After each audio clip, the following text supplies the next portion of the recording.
Muito boa noite. A uma hora de se começarem a assinalar os 50 anos do 25 de Abril, procuramos agora refletir sobre este meio século de democracia, mas também sobre as perspectivas para o que se segue, passado e futuro, e só com jovens políticos que não viveram a Revolução. Estão comigo em estúdio Eva Brás Pinho, do PSD, Joana Sá Pereira, do PS, Rita Matias, do Chega, e Alma Rivera, do PCP.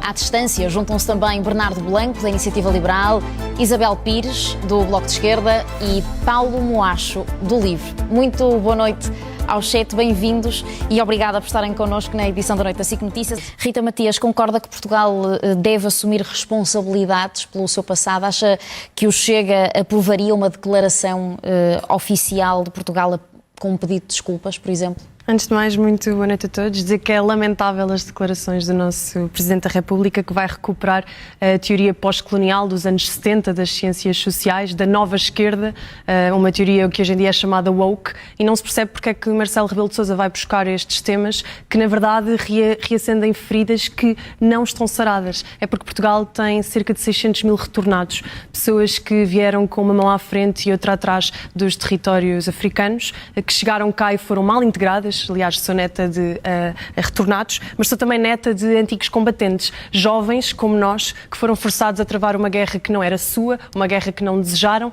Muitos deles perderam a vida em África e há muitos que ainda jazem em África. E Marcelo Rebelo de Sousa é filho do governador-geral de Moçambique, ainda durante o período da guerra, e, portanto, tinha responsabilidade de fazer mais, de fazer melhor e, acima de tudo, de não desrespeitar. Olha, mais que não seja a memória dos seus antepassados, pelos vistos está com problemas nas suas relações familiares, mas acima de tudo não insultar também a memória coletiva dos portugueses, a memória dos nossos avós, porque estou certa de que muitos de nós somos descendentes destes que foram esquecidos e que 50 anos depois muitos teimam em apagar da nossa história. Rita Matias, muitas vezes ao Chega é associada uma ideologia mais conservadora. André Ventura há uns anos até usou o lema de Salazar, Deus, Pátria, Família, e acrescentou na altura trabalho.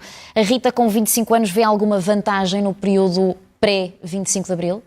Bom, antes de mais, permita-me fazer um comentário. Estamos aqui a debater os 3Ds do 25 de Abril, começámos pela descolonização. Eu não resisto a dizer que, de facto, se as marcas que falávamos dos países africanos ainda perduram nos dias de hoje, são as marcas da pobreza e, acima de tudo, são as marcas de termos abandonado as províncias ultramarinas e de termos permitido que as milícias africanas, comunistas, terroristas, fossem promovendo guerras civis, matassem entre os seus e, portanto, promovessem um clima de terror, e isto é preciso ser dito, e infelizmente 50 anos depois não tem sido plenamente debatido, e os nossos retornados e antigos combatentes clamam por essa voz, e por isto talvez se revejam tanto no Partido Chega, que tem feito bandeira todas estas matérias.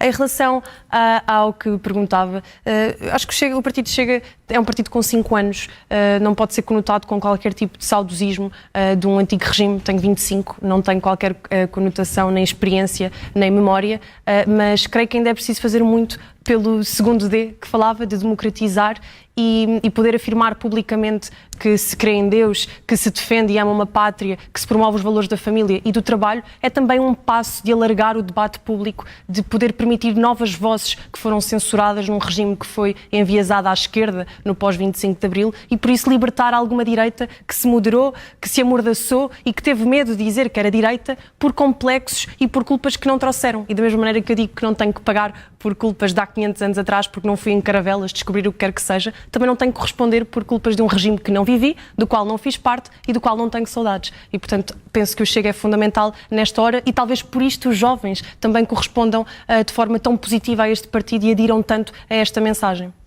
Rita Matias, o estudo mostra que as famílias hoje são mais pequenas, que há muito menos casamentos, mães cada vez mais tarde. Qual é a sua leitura sobre esta mudança? Bom, a leitura é que, de facto, o terceiro D, para percorrermos todos, o D de desenvolver, fica por cumprir.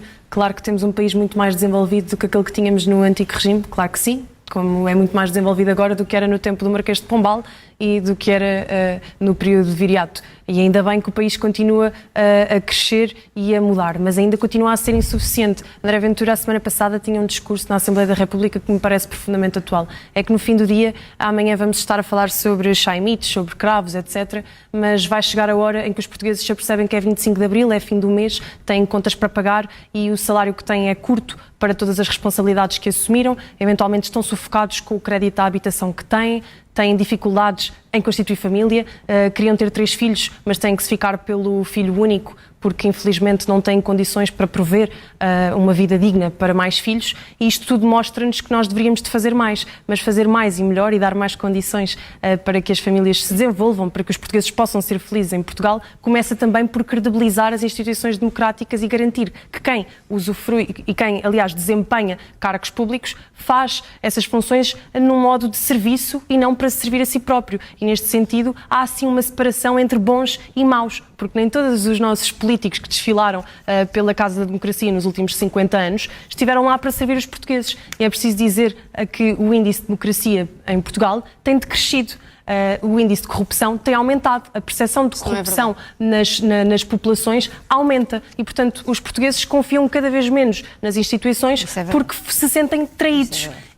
Eu ouvia há pouco um testemunho sobre o 25 de Abril, sobre a madrugada de esperança e sobre o 1º de Maio. Que bonito que era, que os portugueses abraçavam-se na rua, sentiam que tudo realmente ia mudar. Mas estas pessoas, que hoje têm idade para ser meus pais, eventualmente avós, sentem-se traídas e esquecidas porque aquela esperança toda que lhes foi depositada, 50 anos depois, não foi plenamente concretizada. As suas vidas não foram plenamente libertas, ficaram estagnadas, o elevador social parou, o Serviço Nacional de Saúde estagnou, a escola pública deixou de servir plenamente os portugueses e, infelizmente, isto é preciso ser dito para continuarmos a aperfeiçoar a nossa democracia. Portanto, não está consolidada, nós temos que fazer mais, temos que fazer melhor, mas é preciso colocarmos sem problemas aquilo que são as dificuldades dos portugueses na mesa, sem estigmatizarmos e dizermos que isto é divisionismo. Não, é um debate que tem que acontecer, porque isto é que permite o descontentamento e o afastamento dos portugueses, eventualmente nos atos eleitorais.